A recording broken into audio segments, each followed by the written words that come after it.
The Himalayan mountain range is an example of. খুবই So সহজ fold mountain. Folded mountain. Fold mountain. Fold mountain. fold mountain.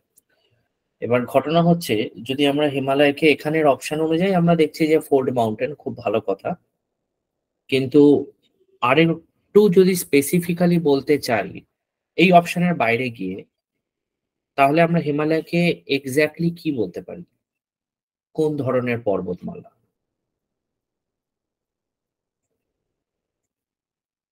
এই চারটে অপশনের বাইরে গিয়ে বলছি। তোমরা এটা বলেছো, উত্তরটা ঠিক, আমি মার্কও করে দিচ্ছি, এটা ফোল্ড মাউন্টেন হবে। কিন্তু এই চারটে অপশনের বাইরে গিয়ে যদি বলি, এক্স্যাক্টলি যদি বলতে পারি, আরো স্পেসিফিক্যালি যদি বলতে বলি, তাহলে হিমালয় ইজ কল্ড কি হবে? পারা যাবে না?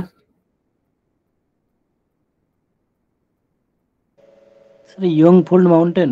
একদম তাই, ইয়াংগেস্ট ফোল্ডেড মাউন্টেন। এবার প্রশ্ন হচ্ছে হিমালয়কে কেন ইয়াংগেস্ট ফোল্ডেড মাউন্টেন বলা হচ্ছে? ফোল্ড মাউন্টেন তো বলা হচ্ছে, আমরা জানি যে প্লেট মুভমেন্টের জন্য টেথিস থেকে যেটা আপলিফটেড হয়েছিল সেডিমেন্টেশন লেয়ারটা, সেটাই হিমালয় মাউন্টেন হিসেবে ফর্ম করেছে। এবার শুধু যে হিমালয় ফর্ম করেছে তা নয়, আমাদের ভারতের মেন যে মাউন্টেন রেঞ্জ সেটা হিমালয় বলে আমরা বলি, টেথিস থেকে হিমালয় উঠেছে। অনেকেরই একটা ভুল ধারণা থাকে, আমি এটা ফলো করে দেখেছি, যে টেথিস থেকে তো স্যার হিমালয় উঠেছে। ঠিক কথা, একদম ভুল নয়। কিন্তু হিমালয় ছাড়া বাকি যত মাউন্টেন আছে সেন্ট্রাল এশিয়াতে, সবটাই টেথিস থেকে উঠেছে। এবং টেথিস শুধুমাত্র ভারতের মাথার দিকে ছিল না, টেথিস ছিল হচ্ছে ইউরোপ আর আফ্রিকার মাঝখান থেকে শুরু করে একদম এশিয়ার ইস্টার্ন সাইড অব্দি। মানে এশিয়াকে মাঝখান থেকে ভাগ করে রেখেছিল টেথিস, যার অবশিষ্টাংশ রূপে টেথিস এখন অবস্থান করছে মেডিটেরেনিয়ান সি নামে। এই যে আমরা ভূমধ্যসাগর বলি, ভূমধ্যসাগরটাই হচ্ছে টেথিস এর অবশিষ্টাংশ। ঠিক আছে, বাকিটার মধ্যে মালভূমি আর পর্বতমালা গড়ে উঠেছে। তার মানে বুঝতে পারছো, শুধু হিমালয় নয়, অনেকগুলো মাউন্টেন রেঞ্জ আছে। হিমালয়, কারাকোরাম, হিন্দুকুশ, পন্টিক টরাস, তারপরে হচ্ছে আনাতোলিয়ান, কুয়েনলুন, ঠিক আছে, এই ধরনের বিভিন্ন পর্বতমালা গড়ে উঠেছে। এমনকি পামির, টিবেটান প্লেটো, লাদাখ প্লেটো, এরকম বহু প্লেটো রিজিয়ন গড়ে উঠেছে। পামির থেকে যে 6টা উঠেছে সবগুলোই তো স্যার টেথিস অরিজিন। একদমই তাই, একদমই তাই, সব কটাই টেথিস থেকে অরিজিনেট হয়েছে। ঠিক আছে, এবং পামির নর্থ থেকে তো হয়েছে, আবার আর্মেনিয়ান নর্থ থেকেও হয়েছে, যেটা তোমার একটু ওয়েস্টার্ন সাইডে রয়েছে, ইউরোপ আর আফ্রিকার কাছাকাছি, সেখানেও হয়েছে। টিবেটিয়ান সমভূমি যেটা আছে ওই দিকটা স্যার, টিবেটিয়ান মালভূমি, টিবেটিয়ান কিন্তু মালভূমি। হ্যাঁ স্যার, টিবেটিয়ান মালভূমিটা ওই দুটো দিক থেকে এসে মিলিত হয়ে ওই জায়গায় তৈরি হয়েছে। একদমই তাই। এবং এখানে আরেকটা কথা বলে রাখি, যে টিবেটিয়ান প্লেটো বলা হয় দুটো মাউন্টেন রেঞ্জের মাঝখানে যদি একটা ফ্ল্যাট প্লেটো রিজিয়ন থাকে, যাকে বলা হয় মিডিয়ান মাস। এগুলো জিওগ্রাফিক্যাল টার্ম। মিডিয়ান মাস যদিও বা তোমাদের প্রয়োজন নেই, লাগবে না, প্রসঙ্গক্রমে উঠলো বলে আমি কথাটা বললাম। ঠিক আছে, তো যাই হোক, হিমালয়কে তো আমরা ফোল্ড মাউন্টেন বলছি। আরো স্পেসিফিক্যালি বলতে গেলে, যেটা তোমাদেরকে বলছিলাম, যে হিমালয়কে আরো স্পেসিফিক্যালি বলতে গেলে এটার সাথে আমি ইয়াংগেস্ট কথাটা জুড়ে দিতে পারি। তবে এখানকার অপশন অনুযায়ী ফোল্ডেড মাউন্টেনই হবে। ঠিক আছে, এবার এখানে আরেকটা পয়েন্ট আমার মনে হলো এটাও বলা দরকার। যেমন ধরো ব্লক মাউন্টেন, আমাদের ইন্ডিয়ায় কি এরকম কোন এক্সাম্পল আছে ব্লক মাউন্টেনের? আছে স্যার, ইস্টার্ন ঘাট।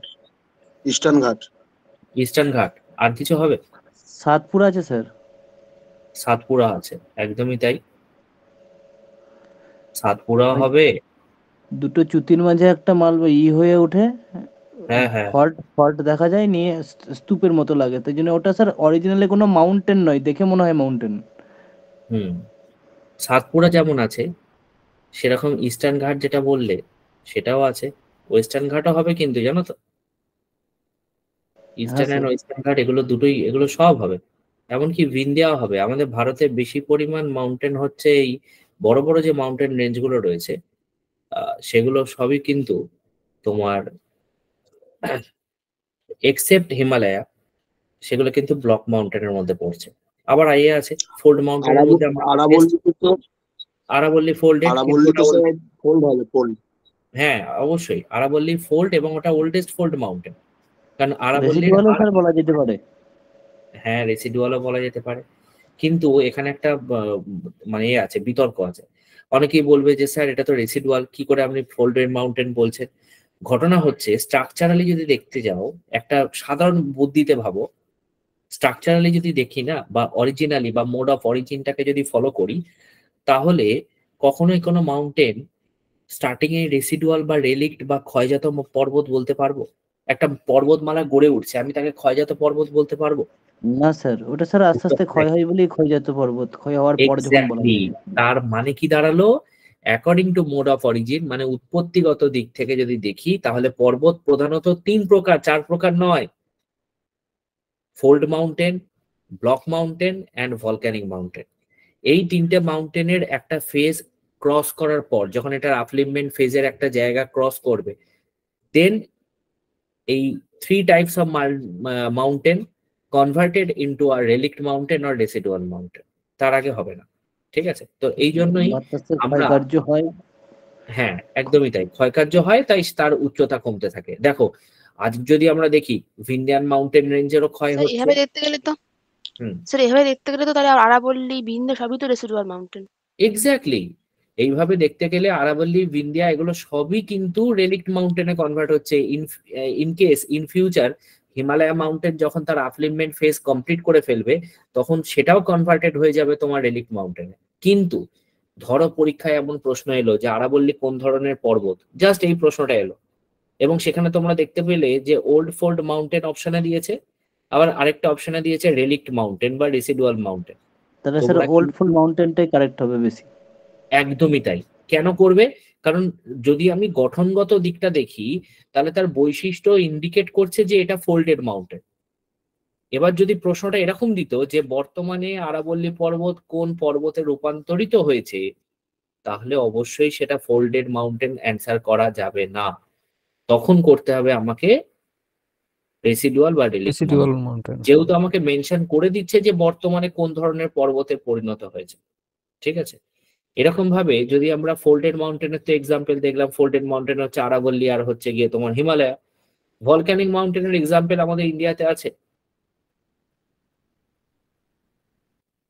হ্যাঁ স্যার, বিন্ধ্যা পর্বতই তো ভলকানো মাউন্টেন, লাভা থেকে তৈরি হয়েছিল। ভিন্ডিয়া লাভা থেকে তৈরি হয়েছিল, ডেকান প্লেটো। ভিন্ডিয়া কি হয়েছিল? আর ডেকান প্লেটো হচ্ছে ভিন্ডিয়া, তার নিচে সাতপুরা, তার নিচে ডেকান প্লেটো।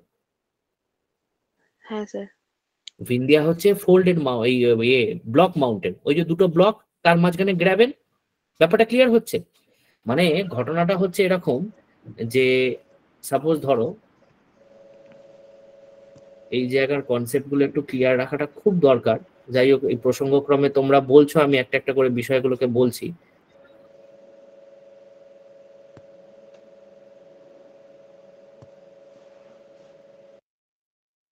এই জায়গাটায় রয়েছে ভিন্দিয়া, গুজরাটের জোবাত থেকে শুরু করে এদিকে সাসারাম পর্যন্ত, এখানে রয়েছে সাতপুরা। ঠিক আছে, তার নিচে এইরকম জায়গায় রয়েছে তোমার ডেকান প্লেটো। এবার ঘটনা হচ্ছে, এই দুটো ব্লক মাউন্টেনের মাঝখান দিয়ে তো ক্রস করেছে কোন নদী? নর্মদা নদী, এবং গিয়ে সেটা গুজরাটের ভারুচ হয়ে খাম্বাত উপসাগরে পড়েছে। আর এই সাতপুরার নিচ থেকে আরেকটা নদী ফ্লো করে গেছে, সেটাও গুজরাট হয়ে খাম্বাত উপসাগরে পড়েছে। তাহলে দুদিকে দুটো ব্লক মাউন্টেন আছে। ঠিক আছে, কিন্তু ভলক্যানিক মাউন্টেনের এক্সাম্পল যদি তোমরা দেখতে যাও, তাহলে তার এক্সাম্পল হবে ব্যারেন। স্যার ব্যারেন আর নারকন্দাম ছিল, নারকন্দাম মৃতপ্রায়, ব্যারেনটা হবে। হ্যাঁ, ব্যারেন হবে। এবার নারকোন্ডাম, একটা জিনিস বলো তো দেখি, নারকোন্ডাম তো আমরা মৃতপ্রায় বলছি, তাহলে নারকোন্ডামকে কি আমরা রেসিডুয়াল মাউন্টেনে কনভার্ট করতে পারি বা বলতে পারি? Yes or no? হ্যাঁ স্যার। হ্যাঁ স্যার, বলা যাবে। বলতে পারি। ঠিক আছে, হ্যাঁ। ব্যাপারটা ক্লিয়ার হলো তো? আমাদের ইন্ডিয়াতে কিন্তু সব ধরনেরই এক্সাম্পল আছে, কিন্তু প্রশ্ন বুঝে, পরিস্থিতি বুঝে আমাকে অপশনটাকে মার্ক করতে হবে। এই জায়গাগুলো একটু খেয়াল রাখবে, কারণ প্রিলিমসে অতটা গুরুত্ব পায় না, কিন্তু যখন মেনের কোশ্চেনের সলভ করতে যাচ্ছ বা মেন পরীক্ষা দিতে যাচ্ছ, আলটিমেটলি তোমাদের রিটেন এক্সামিনেশন ক্রস করতে হবে, তবেই তো তোমরা ইন্টারভিউ ফেস করবে, ইন্টারভিউ বোর্ডকে ফেস করবে। তাই মেনটার উপরেই বেশি করে জোর দিতে হয়। মেনের অ্যান্সার করতে গেলে এই ছোট ছোট সিলি মিস্টেকের জন্য কি হয়, স্টুডেন্ট হয়তো আলটিমেট যে গোলটা সেটা অ্যাচিভ করতে পারে না, হয়তো কিছু নাম্বারের জন্য কাট অফ ক্লিয়ার করতে পারে না। সেগুলো এই কোশ্চেন গুলো কিন্তু ফ্যাক্টর হিসেবে দাঁড়িয়ে যায়। ওই জন্য কোশ্চেন গুলোকে বুঝে নিয়ে উত্তর করবে, ঠিক আছে? যাই হোক, চলো পরেরটায় চলে যাই। নেক্সট কি হবে? 9 ডিগ্রি চ্যানেল কার কার মাঝখানে আছে? সহজ প্রশ্ন। লাক্ষাদ্বীপ তো লাক্ষাদ্বীপ আর লাক্ষাদ্বীপ আর মিনিকয়। লাক্ষাদ্বীপ আর মিনিকয়। 9 ডিগ্রি চ্যানেল আছে হচ্ছে লাক্ষাদ্বীপ আর মিনিকয়, তাই তো? তাহলে হচ্ছে অপশন বি। ভালো কথা, লাক্ষাদ্বীপ আর মিনিকয়। এখানে লেখা নেই, তাও জিজ্ঞেস করছি, 8 ডিগ্রি চ্যানেল কার কার মাঝখানে আছে? মিনিকয় মালদ্বীপ। মিনিকয় মালদ্বীপ। মিনিকয় মালদ্বীপ। 8 ডিগ্রি চ্যানেল এছাড়া কি আর অন্য কোনো অপশন হিসেবে আসতে পারে? মানে ধরো অপশনে মিনিকয় মালদ্বীপ দিলই না, নান অফ দিসও দিল না, 8 ডিগ্রি চ্যানেল সেপারেটস বলে দিয়ে দিল, 4টে অপশন দিয়ে দিল, তাহলে আমার কি অ্যান্সার থাকলে আমি সেটাকে মার্ক করতে পারি? লাক্ষাদ্বীপ স্যার, লাক্ষাদ্বীপ আর মালদ্বীপের মধ্যে। লাক্ষাদ্বীপ মালদ্বীপ বললেও হবে স্যার। একদমই তাই। এই জায়গাগুলো খেয়াল রাখতে হবে, কারণ যদি আমি বলি যে লাক্ষাদ্বীপ, এই মিনিকয় এন্ড মালদ্বীপ, মিনিকয়টা হচ্ছে লাক্ষাদ্বীপ যে আইল্যান্ডসটা রয়েছে সেই আইল্যান্ডসের একদম সাউথে রয়েছে। মিনিকয়, আমিনদ্বীপ আর লাক্ষাদ্বীপ, এই তিনটেই তো মেজর আইল্যান্ড। এই তিনটের মধ্যে ছোট ছোট ছোট ছোট আইল্যান্ডের গ্রুপ নিয়ে টোটাল 36 আইল্যান্ড আমাদের লাক্ষাদ্বীপে রয়েছে। তার একদম সাউথে রয়েছে মিনিকয়, ওই জন্য মিনিকয় আর মালদ্বীপ বলে দিয়ে 9 ডিগ্রি চ্যানেল করে দিচ্ছে। কিন্তু যদি 9 ডিগ্রি চ্যানেলে মিনিকয় না থাকে, তখন আমি লাক্ষাদ্বীপ আর মালদ্বীপ হিসেবে অ্যান্সারটাকে মার্ক করতে পারি। ঠিক আছে, এই অ্যান্সার ঠিক বলেছো, আর এখানে নিয়ে কোনো প্রশ্ন স্যার নেই। হ্যাঁ বলো। তাহলে 11 ডিগ্রি চ্যানেলটা কি লিখবো তাহলে? 11 ডিগ্রি চ্যানেল তো ওটা অন্য উত্তর, ওটা মনে হয় আগের দিনে একবার জিজ্ঞাসা করেছিল। 11 ডিগ্রি চ্যানেলটা হচ্ছে তোমার, এটাও তো সেই লাক্ষাদ্বীপ আর মিনিকয়ের মধ্যেই তো থাকছে। হ্যাঁ পড়ছে। এবার 11 ডিগ্রি চ্যানেলে তোমার কি হচ্ছে, ওটার এক্সাক্ট অ্যান্সার তো তোমার হচ্ছে ট্যান্নানোর আর এর মধ্যে পড়ছে। এবার সেক্ষেত্রে যদি দেখা যায় যে ওরকম অপশন দেয়নি, তখন তুমি লাক্ষাদ্বীপ আর মালদ্বীপের মাঝখানের অ্যান্সারটাকে হিসেবে ধরতে পারো। ওটা তো আরো সাউথে আছে, 9 হ্যাঁ ডিগ্রি হ্যাঁ চ্যানেল স্যার। থেকে আরো সাউথে রয়েছে 11 ডিগ্রি চ্যানেল, তাই না? মানে কিছুই নয়, এগুলো হচ্ছে প্রত্যেকটাই হচ্ছে latitudinal value. 8 degree north latitude, 9 degree north latitude, 10 degree north latitude, 11 degree north latitude, এইভাবে আসছে। এবার এই ল্যাটিটিউড গুলোকে আমরা চ্যানেলস বলে দিচ্ছি, কারণ এই ল্যাটিটিউড গুলো যেখান থেকে ক্রস করেছে সেই ল্যাটিটিউডের ওপর দিয়ে, মানে সেই ল্যাটিটিউডের ওপর দিয়ে বলা ভুল, সেই ল্যাটিটিউড কোনো আইল্যান্ডের ওপর দিয়ে ক্রস করেনি, এমন ভাবেই ক্রস করেছে যে ওই ল্যাটিটিউড দুদিকে দুটো আইল্যান্ডকে সেপারেট করে রেখেছে। সেই রেসপেক্টেই আমরা চ্যানেলস বলছি, কারণ মাঝখানে ওই ন্যারো ওয়াটার বডিজ আছে। বোঝা গেল? এই লেভেলে উত্তরগুলো আসছে। হ্যাঁ স্যার, ঠিক আছে। ঠিক আছে, চলো পরেরটায় চলে যাচ্ছি। Next question, question number 3। The Narmada river flows to the West while most other large peninsular river flows to the east. Why? সহজ প্রশ্ন, কি হবে आंसर? স্যার ডি করব, D. D. B, sir. Both 1 and 2. হ্যাঁ স্যার, হ্যাঁ sir, হ্যাঁ। 1 আর 2। 1 এ রয়েছে it occupies linear reed valley আর it flows between the Vindhyas and the Satpuras. Number 3 তে রয়েছে the land slopes to the west from central India. এবার এখানে answer বলছো, কোশ্চেন নাম্বার 3 এরটা বলছো ডি হবে। ঠিক আছে, সঠিক বলেছো, ওই জন্য আর এখানে অন্য কোনো প্রশ্ন জায়গা নেই। Both 1 and 2। নেক্সট চলে আসছি পরেরটা। In India regur soil is found in. Deccan Plato. Deccan Plato. Deccan Plato, তাই তো? হিমালয়ান রিজিয়নে কি পাচ্ছি আমরা, কি ধরনের সয়েল পাচ্ছি? Sir mountain Bhabar. সয়েল যেটা ভাবর। ছিল। আচ্ছা, দুটো উত্তর পেলাম, একটা পেলাম ভাবর, আর একটা পেলাম আরেকটা কি বললে যেন, মাউন্টেন সয়েল বা এরকম কিছু বললে মনে হয়। হ্যাঁ স্যার। বলি, ভাবর হচ্ছে একটা ল্যান্ডস্কেপ, যেটা তোমার ফিজিওগ্রাফিক ডিভিশন অফ ইন্ডিয়া পড়তে গিয়ে আমরা পেয়েছি। ভাবর কোনো সয়েল নয়, ভাবর একটা জাস্ট ল্যান্ডস্কেপ, যেখানে আমরা দেখতে পাচ্ছি যে হিমালয়ান মাউন্টেন থেকে আগত নদীগুলো প্রচুর পরিমাণে নুড়ি পাথর, pediment region of Shivalik mountain সেখানে জমা করে রেখেছে। এখন ঘটনা হচ্ছে এখানে হিমালয়ান রিজিয়নে আমরা মাউন্টেন সয়েল পাচ্ছি, এটা ঠিক আছে। আর internationally it is known as podzol soil, এটাকে পটজলও বলা হয়, ঠিক আছে। আচ্ছা, ইন্দো গ্যাঞ্জেটিকে কি পাচ্ছি আমরা? Alluvial soil. অ্যালুভিয়াল সয়েল, আর কোস্টাল প্লেনে saline, saline and alkaline Alkaline, soil, হ্যাঁ। দুটোই বলতে হবে, শুধু স্যালাইন বলা যাবে না। কেন জানো? Saline and alkaline soil. Exactly. এবার যদি আমি তোমাদের কাছে একটা প্রশ্ন করি, what is the difference, main difference between saline and alkaline soil? Saline আর অ্যালকালাইন সয়েলের মধ্যে মেইন ডিফারেন্সটা কি, কি মনে হয় তোমাদের? লেভেল। চেষ্টা করো। স্যার পিএইচ ভ্যালু মনে হয়। হ্যাঁ, পিএইচ তো অবশ্যই। পিএইচ কার বেশি হবে? অ্যালকালাইন সয়েলের বেশি। Alkaline alkaline. এক্স্যাক্টলি, মানে মোটামুটি ধরে নাও ইয়ান অ্যাভারেজ যদি করি 7 থেকে 8.5 হচ্ছে স্যালাইন সয়েলের এরিয়া, অ্যাবাভ 8.5 অ্যালকালাইন সয়েলের এরিয়া। পিএইচ ভ্যালু অ্যালকালাইন সয়েলে হাই হবে। এখন ঘটনা হচ্ছে আরো একটা বিষয় আছে, যেটা অ্যালকালাইন সয়েলে বেশি পাওয়া যায়, স্যালাইন সয়েলে নর্মাল বা অ্যাভারেজ কন্ডিশনে পাওয়া যায়। সেটা হচ্ছে sodium ion. Sodium ion alkaline সয়েলে বেশি পাওয়া যায়। কেন? তার কারণ কোস্টাল রিজিয়ন মানে হচ্ছে sea coast area. Sea coast area মানে হচ্ছে সমুদ্রের জলের মধ্যে সবচেয়ে বেশি পরিমাণ যেটা খনিজ পদার্থ থাকে সেটা হচ্ছে সোডিয়াম ক্লোরাইড, NaCl। তার থেকে সোডিয়াম আয়ন যখন সমুদ্রের জল এসে সমুদ্রের পাড়ে পড়ছে, ওই কোস্টাল সয়েলের মধ্যে প্রচুর পরিমাণে সোডিয়াম আয়নকে ইনপুট করছে, সেই জন্য কোস্টাল সয়েলের মধ্যে আমরা অ্যালকালিনিটি পাচ্ছি, ওই জন্য অ্যালকালাইন সয়েলও বলছি। আর যদি রাজস্থানে চলে যাও, গুজরাট, হরিয়ানার মতো সেমি ডেজার্ট রিজিয়ন বা সেমি অ্যারিড রিজিয়নে চলে যাও, সেখানে কিন্তু তোমরা যে সয়েলটা পাবে সেটা কিন্তু পাবে হচ্ছে স্যালাইন সয়েল। কিন্তু যখন কোস্টাল এরিয়ায় চলে যাবে তখন স্যালাইনের সাথে অ্যালকালাইনও পাবে, ঠিক আছে। এগুলো হচ্ছে জেনারেল ফ্যাক্টস, এগুলো মনে রাখতে পারলে পরীক্ষার হলে বসেই অনেকে বলে যে স্যার সয়েলের ক্যারেক্টারিস্টিক্স পড়ছি আর ভুলে যাচ্ছি। এগুলো জেনারেলাইজড ওয়েতে যদি পড়ে রাখো তাহলে ভোলার দরকার নেই, কনসেপ্ট মাথায় থেকে যাবে, প্রশ্নের মানে ক্যারেক্টারিস্টিক্স দেখবে, স্টেটমেন্ট দেখবে, অ্যান্সার করবে। চলে আসো পরেরটা। নেক্সট হচ্ছে which of the following is not connected with sheep building industry? কি হবে অ্যান্সার?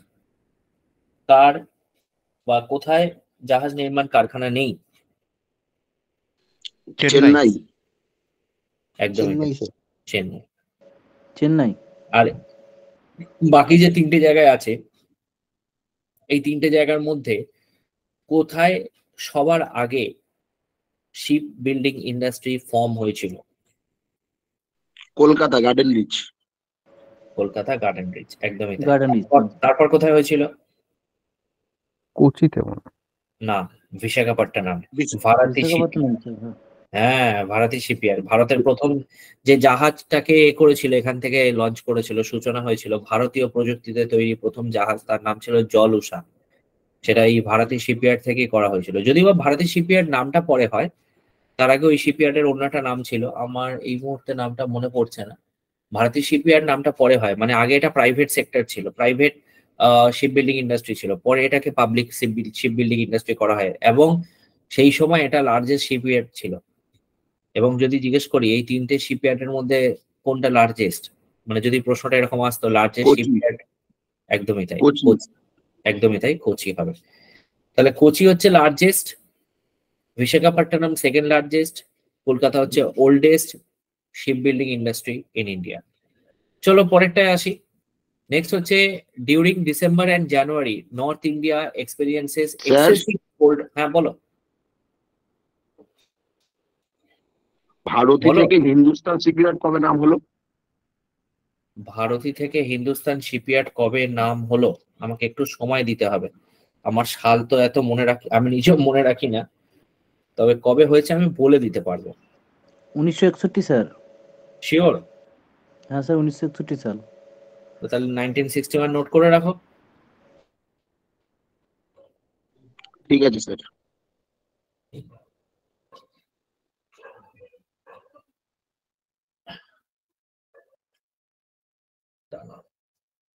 আমারও মনে হচ্ছে ওরকমই একটা সাল হবে, ওই টাইমে এটা হয়েছিল। তাও আমি একবার স্যার আগে sir Scindia steam navigation organisation বা এরকম কিছু ছিল। হ্যাঁ হ্যাঁ হ্যাঁ, ইন্ডিয়া স্টিম নেভিগেশন কোম্পানি নাম ছিল।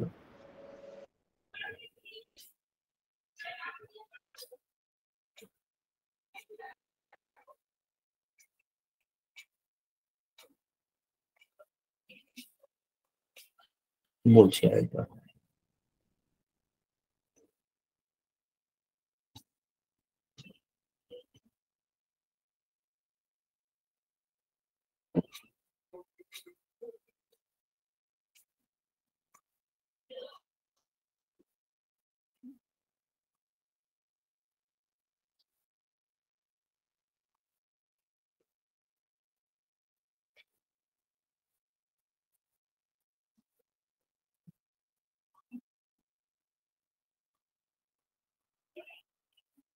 এই কোম্পানিটা ন্যাশনালাইজড হয়েছিল, মানে হিন্দুস্তান শিপইয়ার্ড লিমিটেড হয়েছিল 1952 তে।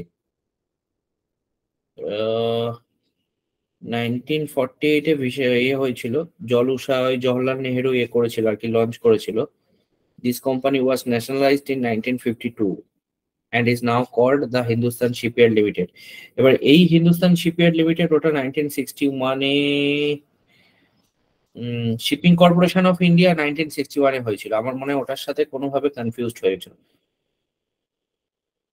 ঠিক আছে, শিপিং কর্পোরেশন অফ ইন্ডিয়া 1961 এ হয়েছিল। হ্যাঁ, আর এটা 1952। আচ্ছা, চলে আসছি পরেরটা। During December and January north India experiences excessive cold weather because. কেন হয়? প্রথম পয়েন্টটা দেখে নাও, তারপর বাকি তিনটে দেখাচ্ছি। These areas being far away from the moderating influence of sea experience continental climate. পরের দুটো দেখো, the cold winds coming from Caspian Sea and Turkmenistan being cold wave the northern parts of India. Next, 3 number, low pressure develops over North India due to high temperatures. আর 4 নম্বর point, high pressure develops over north India due to low temperature. এবার সেই অনুযায়ী কোন অপশনটা correct হবে বলে তোমাদের মনে হচ্ছে?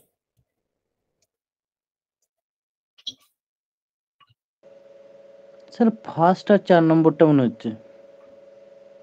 ফার্স্ট আর 4 নম্বরটার মধ্যে, মানে অপশন এ আর অপশন ডি এর মধ্যে বলছো? না স্যার, ওই এইগুলো যেগুলো দিচ্ছেন 1 আর 4টা মনে হচ্ছে। ও 1 আর 4 মনে হচ্ছে।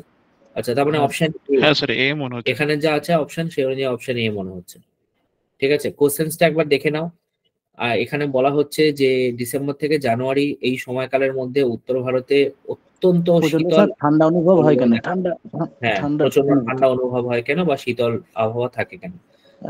সমুদ্র থেকে দূরে থাকার জন্য মডারেটটা থাকে না, এটা ঠিক কথা। তাই সমুদ্র থেকে দূরে, কারণ সমুদ্রের যত কাছে যাব তত কিন্তু ওয়েদার হয়ে যাবে কিরকম, মেরিটাইম ক্লাইমেট, নাতিশীতোষ্ণ হবে, যত সমুদ্রের কাছাকাছি হবে। হ্যাঁ, সারা বছর একই ধরনের জলবায়ু, সমভাবাপন্ন আসবে।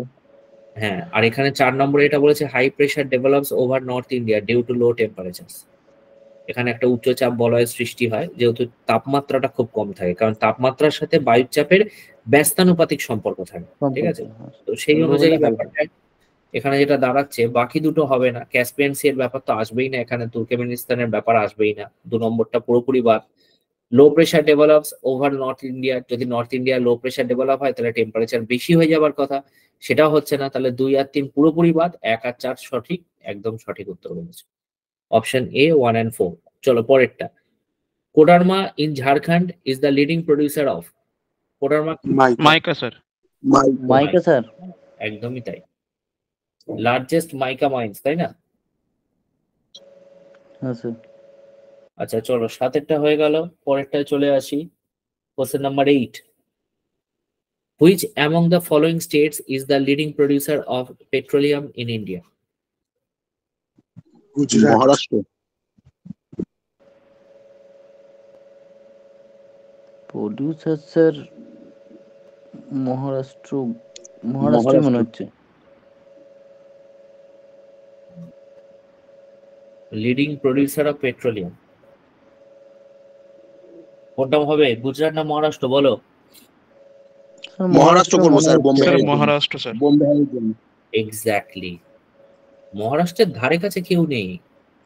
তবে হ্যাঁ, এখানে একটা সত্যি কথা, মহারাষ্ট্রের একদম যে মেন ল্যান্ডমার্ক তার মধ্যে তো বোম্বে হাই নেই, কিন্তু বোম্বে হাইটা আরব সাগরের মধ্যে এমন একটি জায়গায় অবস্থিত, তার নিয়ারেস্ট ল্যান্ডমার্ক হচ্ছে মহারাষ্ট্র। হ্যাঁ স্যার, সে আলিয়া বেড বলে একটা দ্বীপ আছে, ওর কাছাকাছি অবস্থিত। হ্যাঁ, এবং ঘটনা হচ্ছে বোম্বে হাইকে ওই জন্যই তোমার এই মহারাষ্ট্রর আন্ডারেই ধরা হয়, যেটাকে মুম্বাই হাইও বলি আমরা। এবং সেখান থেকে ওএনজিসি ভারতের মোট যে তেল উৎপাদন হয় তার 60% প্রোডাকশন করে। 60%, ঠিক আছে। যাই হোক, চলো পরেরটায় আসি। Which of the following states has agriculture area less than 60%? কি হবে অ্যান্সার?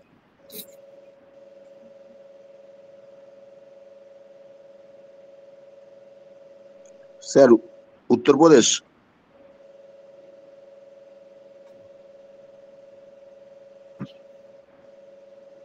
স্যার আর কেউ বলবে? বিহার, একটা উত্তর পেয়েছি, মনে হচ্ছে। বিহার। বিহার।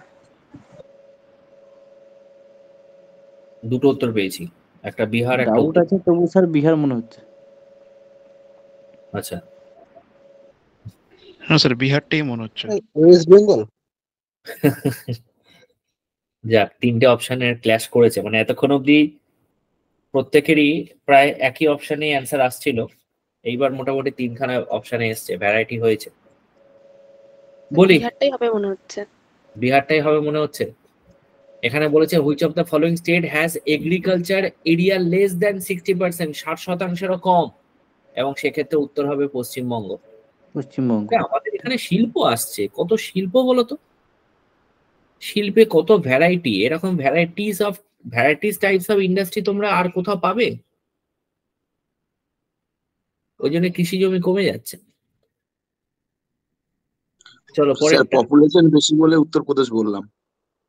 পপুলেশন বেশি বলে না, উত্তরপ্রদেশের হ্যাঁ, স্যার। সত্যি বাবা, এবারে দেখলাম কেন উত্তরপ্রদেশে বলে যে সুগার কেন প্রোডাকশনে ফার্স্ট। বাপরে বাপ, কয়েক ঘন্টা ধরে শুধু রেল লাইনের দুই ধারে শুধু দেখছি আখ চাষ, আর কিচ্ছু নেই। আমি শুধু ভাবছি যে রেল লাইনের দুই ধারে ট্রেনের মধ্যে বসে আখ চাষ দেখছি, তার মানে পুরো রাজ্যটায় কত আখের চাষ হয়, মানে কত প্রোডাকশন হয়, মানে যতদূর চোখ যাচ্ছে সে আখের বন্যা বয়ে গেছে একেবারে, এত সুগার কেন প্রোডাকশন। যাই হোক, পরেরটায় চলে আসো। Question number 10, multipurpose river valley projects are the new temples of জেল মডার্ন নেহেরু স্যার। ইন্ডিয়া। হ্যাঁ, জেল নেহেরু। জেল নেহেরু। ভাকরা মেমোরিয়াল। এবং এই যে মাল্টিপারপাস রিভার ভ্যালি প্রজেক্ট, এর আবার একটা ছোট্ট গল্প আছে, যদি শুনতে চাও তাহলে বলবো। মাল্টিপারপাস রিভার ভ্যালি প্রজেক্টের এক্ষেত্রে তোমাদের যে অ্যান্সারটা হবে সেটা হচ্ছে জেএল নেহেরু। আচ্ছা, চলে আসছি পরেরটা। নেক্সট হচ্ছে angora wool is extracted from which animal? Rabbit. Angora rabbit না? Rabbit sir, angora rabbit. যদি তোমরা কেউ হিমাচল প্রদেশ বা কাশ্মীর ঘুরতে গিয়ে থাকো, ওইখানে দেখবো এই সমস্ত টুরিস্ট স্পটে নিয়ে বসে থাকে যে একটু নিন, কোলে নিয়ে ছবি তুলুন। অ্যাঙ্গোরা র্যাবিট একটু বড় বড় টাইপের হয়, সেই কাবলি টাইপের আর কি র্যাবিট গুলো, ওগুলোকে অ্যাঙ্গোরা র্যাবিট বলে। এবং এই অ্যাঙ্গোরা র্যাবিট থেকে এই বিভিন্ন ধরনের উলেন গুডস গুলো প্রোডাকশন করা হয়।